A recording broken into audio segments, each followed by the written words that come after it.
So in the early hours of August 5, 2025, Shatta Wale made some posts on social media. People were asking questions pertaining to why he had made that post and all that. So the first post that Wale made that made people try to suspect that something was actually going on was this. So he says, Raymond Archer, EOCO boss, if you go make NDC go out of power next 4 years, bringing guns to my house was uncalled for. And then he continues to say, EOCO boss, the president of Ghana didn't put you in that office to come and humiliate the citizens of this country.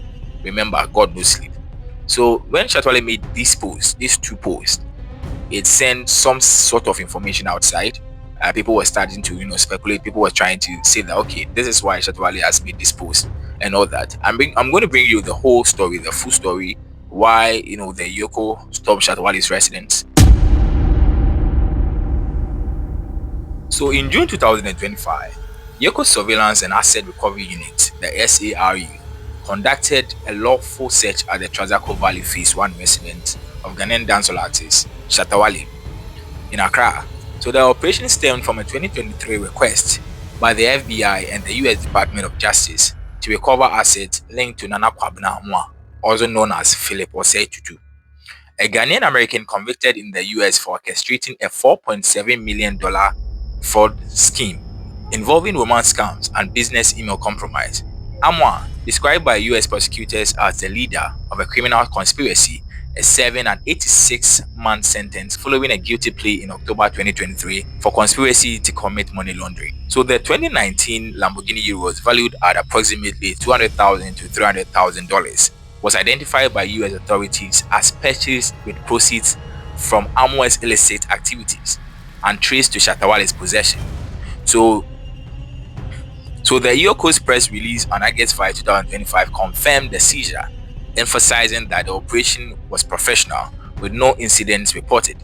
Shatta Wale cooperated, voluntarily surrendering the vehicle after requesting that the seizure remain private to avoid damaging its public image, as the car was a prominent part of his brand. EOCO granted his request, allowing him to hand over the vehicle discreetly. So Shatta Wale took to social media, particularly Facebook, on August 5, 2025 to express his frustration, accusing EOCO's acting executive director, Raymond Archer, of leading an unprovoked armed raid on his home. He claimed the EOCO officers arrived with firearms, describing the operation as intimidating and humiliating.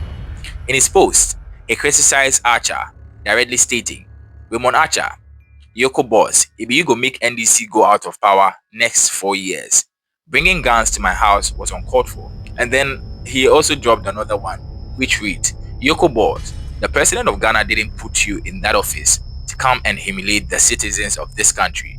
Remember, God knows sleep. He also suggested that Archer's actions would have political repercussions on the ruling National Democratic Congress in future elections. So when all of these happened, Shatta Wale took to TikTok. He came on TikTok live to address the whole incident. So he went on social media and addressed the whole issue and was spelling things that he feels that he was abused on. Even the raid on his home, he felt it was just too extreme and all that. He came out and said he does not know who actually shipped the vehicle to Ghana, and that he's a third party. He doesn't want to get involved and then all that. But according to the FBI and the EOCO, they are saying that the vehicle was is part of the assets of Nana Kwabena Amwa, who has been jailed in the US for scam and fraud. According to Shatta Wale, he has left the vehicle for them. He doesn't want anything involved. I'm going to bring you some of the videos he made during his live on TikTok, and then some of the issues that he addressed.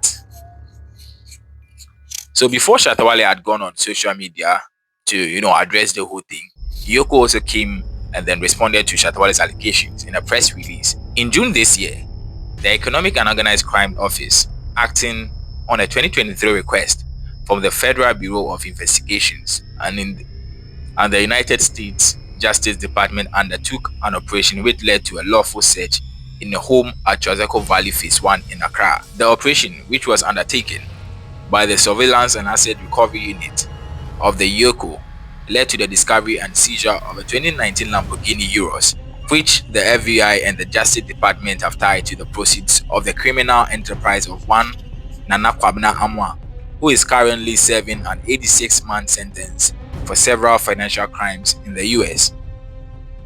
The car was seized from one Charles Nyama Mensah, aka Shatta Wale.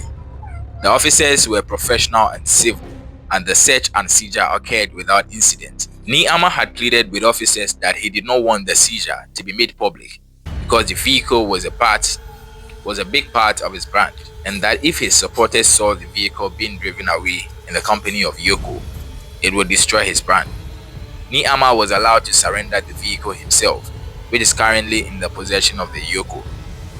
It is a standard safety protocol practice for officers of the Surveillance and Asset Recovery Unit to carry weapons whilst on operation for the safety of officers. The FBI and the Justice Department intend to send a formal mutual legal assistance to the government of Ghana to return the car to the United States as part of Nana Kwabena Amwa's $4,743,443 restitution. Charles Nyama, aka Shatta Wale, and a former senior officer of the National Signal Bureau, has been assessed as persons of interest and will be invited by EOCO to assist in further ongoing investigation in the coming days. EOCO may share the final investigation report to the FBI and Justice Department as part of our ongoing operation. So yes, that is a statement by EOCO after Shatta Wale had taken to social media and had said, they raided his house and all that.